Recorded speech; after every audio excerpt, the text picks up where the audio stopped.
14वें episode की शुरुआत में हमें दिखाया जाता है कि हमारे हीरोज फर्स्ट जीवन वर्ल्ड के लिए निकल चुके होते हैं। पांजी बोलती है कि ये शिप ठीक से काम कर रही है, तभी ग्लोरी बोलता है कि अब तो ये शिप पहले से भी ज्यादा अच्छी काम कर रही है। और ये सुन के पांजी के चेहरे पे बहुत ही बड़ी स्माइल आ जाती है, क्योंकि ग्लोरी के मुंह से तारीफ सुनना कोई छोटी बात नहीं है। वो तो किसी से सीधे मुंह बात तक नहीं करता। तभी फिर हमें सीन दिखाया जाता है फेराल का। तभी उसे अपने रेडियो में आवाज सुनाई देती है पांजी की। वो बोलता है कि आप इस रेडियो से कॉल क्यों कर रही हो, इसमें तो आपकी आवाज भी अच्छे से नहीं आ रही। तब पांजी बताती है कि उस पे एक क्रैकर ने अटैक कर दिया था और उसके बाकी सामान के साथ साथ उसका सेलफोन भी जा चुका है। अब ये सुन के उसे समझ में नहीं आता कि वो उसका क्या रिप्लाई करे। पर तभी पांजी बोलती है कि डैड को बता देना कि हम फर्स्ट डीमन वर्ल्ड के लिए निकल चुके हैं, क्योंकि वेजिटा ने तामागामी नंबर 2 को भी हरा दिया। ये सुन के वो बोलता है कि ये तो बहुत अच्छी बात है और आप चिंता मत करो, किंग का दाम भी बस प्लेन चुराने ही गए हैं और वो जल्दी आपकी मदद करने के लिए आते ही होंगे।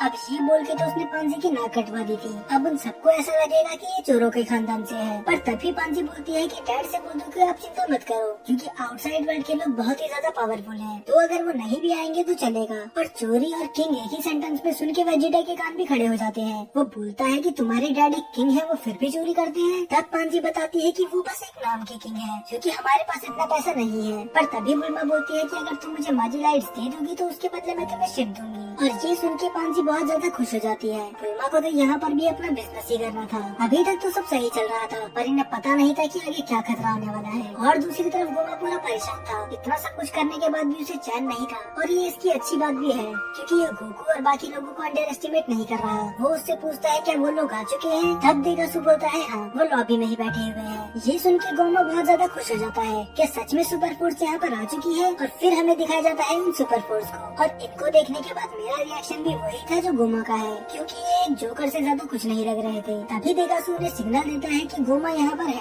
और वो सभी डर के मारे उनके सामने झुक जाते हैं। और उसे इरिटेट करने के लिए बस इतना काफी नहीं था कि वो एक एक करके अपने आप को इंट्रोड्यूस भी करते हैं। आप इन्हें थोड़े गिन्यू फोर्स और पारा ब्रदर्स की तरह समझ सकते हैं। पर तभी कैप्टन कदाम बोलते हैं कि अगर आपने हमें इधर बुलाया है तो कोई बहुत बड़ी बात ही होगी। तब गोमा बताता है कि हाँ, कुछ लोग इस वर्ल्ड पे अटैक करने वाले हैं और तुम्हें उसे किसी भी कीमत पे रोकना है। वैसे तो हमने वाप सामो को डिसेबल कर ही दिया है, तो तुम्हें अपनी पूरी जी जान लगानी होगी उन्हें रोकने के लिए। तभी वो कैप्टन हंसता है। वो बोलता है कि आखिर वो अपोनेंट है कौन। तब गोमा बताता है कि वो आउटसाइड वर्ल्ड से कुछ बच्चे और कुछ थर्ड डीमन वर्ल्ड के लोग हैं। उसे तो पहले उनकी बातों पे यकीन तक नहीं होता कि उसके साथ कोई मजाक हो रहा है। क्या अब स्पेशल फोर्स का यूज बच्चे पकड़ने के लिए किया जाता है। और तभी वो उन्हें आगे समझाते हैं कि वहाँ कोई नॉर्मल बच्चे नहीं है, वही है जिनने तामागामी और यहाँ तक की माजिन बू तक को हराया है। अब ये सुन के कैप्टन थोड़ा डर चुका था, पर तभी उसका टीममेट बोलता है कि ऐसा हो ही नहीं सकता। आखिर एक बच्चे तामागामी और माजिन बू जैसे मॉन्स्टर को कैसे हरा सकते हैं। तभी वो कैप्टन भी हंसते हुए बोलता है कि तुम सही बोल रहे हो, ऐसा हो ही नहीं सकता।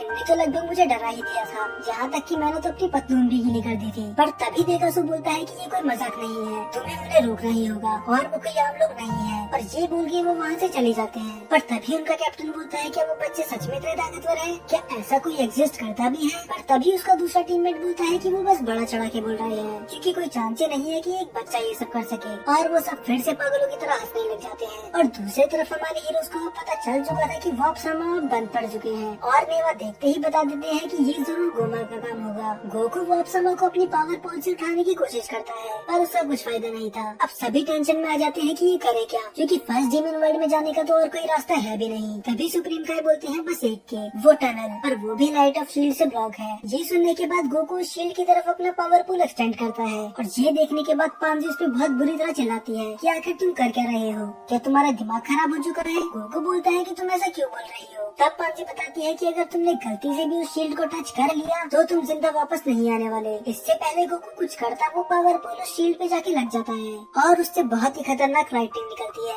जो पावर पोल के थ्रू होते हुए सीधा गोकू को लगती है। और इस बॉडी में गोकू के पास भी इतनी पावर नहीं थी कि वो इस स्ट्राइक को झेल सके, तो वो वहाँ से नीचे गिरने लग जाता है। और तभी बीच में आते हैं हमारे लेजेंडरी नेमेकियन नेवा, और वो एक नेमेकियन लैंग्वेज में एक मंत्र पढ़ने लग जाते हैं। पांजी को समझ में नहीं आ रहा था कि आखिर हुआ क्या। और पिकलो के तो पसीने छूट चुके थे, जो कि उसे धीरे धीरे समझ में आ रहा था कि नेवा क्या करने की कोशिश कर रहे हैं। और वो मंत्र बोलते ही वो magic ball third demon world के शील्ड पे जाके लगती है। और ये देखने के बाद पांजी को यकीन नहीं हो रहा था कि आखिर आखिर हो क्या रहा है। उसने कभी सोचा नहीं था कि इस शील्ड को कोई खरोच भी पहुंचा सकता है, पर वो अपनी आंखों के सामने ही उस शील्ड को धूल बनते हुए देख रही थी, जैसे मानो वो कभी वहाँ पर थी ही नहीं। और यही चीज वो फर्स्ट डीमन वर्ल्ड के शील्ड के साथ भी करते हैं। और गोकू अभी भी नीचे गिर ही रहा था। नहीं, ये बॉलीवुड का लॉजिक यूज नहीं कर रहे। दरअसल ड्रैगन बॉल दाइमा में हमें पहले ही बता दिया गया था कि डीमन वर्ल्ड की एयर बहुत ज्यादा थिक होती है, तो उसमें आराम से हम फ्लोट कर सकते हैं। और यही रीजन था कि गोकू इतने धीरे गिर रहा है। पर उस शील्ड से फिर से टकराने से पहले ही उसकी आंखें खुल जाती है और वो डायरेक्ट ही अपनी शिप में वापस आ जाता है। और वो बोलता है कि मैं तो मरते मरते बचा। तब पांजी बोलती है, मुझे तो यकीन नहीं हो रहा कि तुम वो स्ट्राइक लेने के बाद भी जिंदा हो।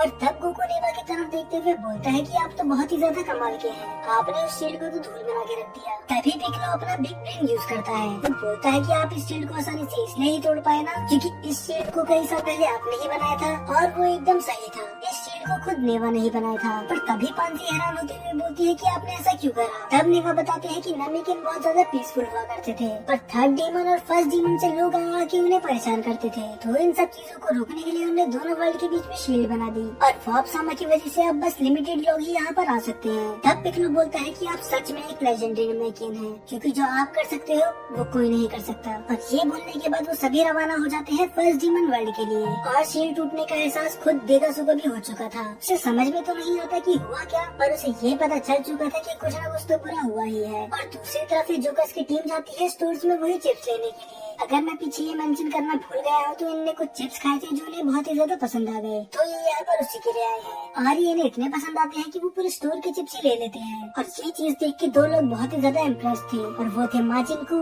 और माजिंडू। वो बहुत ही ज्यादा इम्प्रेस होते हैं कि ये लोग सब कुछ खरीद रहे हैं। तभी वो कैप्टन बोलते हैं कि तुम भी मेरी तरह ये बड़े होके खरीद पाओगे अगर तुम मेरी जितनी मेहनत करो, और तुम्हें मेरा जितना पावरफुल होना पड़ेगा। और बस इतना ही नहीं, वो माजिंडू और माजिनकू के लिए पूरे स्टोर की जितनी भी चॉकलेट होती है वो उन्हें दे देते हैं। चलो कम से कम दिल के तो अच्छे हैं, पर जब बिल पे करने की बात आती है तो उनकी हालत खराब हो जाती है, क्योंकि इनके पास तो इतने पैसे थे ही नहीं। तो वो अपनी औकात के हिसाब से बस 2 ही चॉकलेट खरीदते हैं। और वो माजिनको और माजिंडू को ये बोलते हैं कि वैसे भी बच्चों को ज्यादा चॉकलेट नहीं खानी चाहिए, तो एक ही तुम्हारे लिए काफी है। पर माजिनको और माजिंडू इतने इनोसेंट थे कि उन्हें कोई फर्क नहीं पड़ता, वो उसमें भी खुश थे।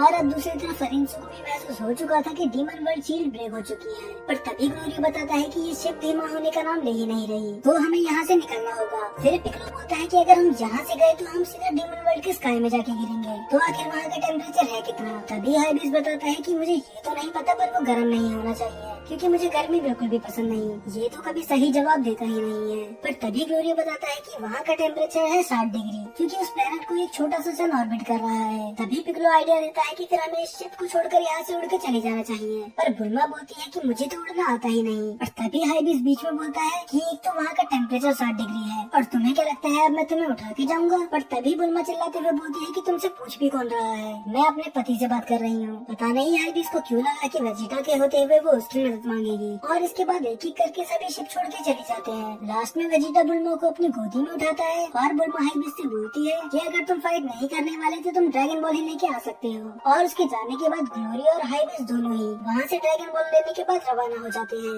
और ये सीधा जाते हैं फर्स्ट डीमन वर्ल्ड में, जहाँ का टेम्परेचर इतना ज्यादा था कि बुल्मा को लगा कि वो मरने वाली है। और अब उन्हें नीचे आते हुए गोमा की आर्मी ने देख लिया था, और खुद गोमा ने भी। उसके तो पसीने ही छूट चुके थे। गोमा ऑर्डर देता है कि पूरी ताकत से उन पे हमला करो, और वो लोग वैसे ही करते हैं। अब गोमा की पूरी आर्मी लग जाती है गोकू और उसके दोस्तों के पीछे। तो क्या ये लोग सर्वाइव कर पाएंगे? इसके लिए आपको देखना पड़ेगा इसका अगला एपिसोड। और नेक्स्ट एपिसोड बहुत ही ज्यादा जबरदस्त होने वाला है, क्योंकि उसमें हमें डीमन किंग डाबोरा का ग्लिम्स दिखाया गया है।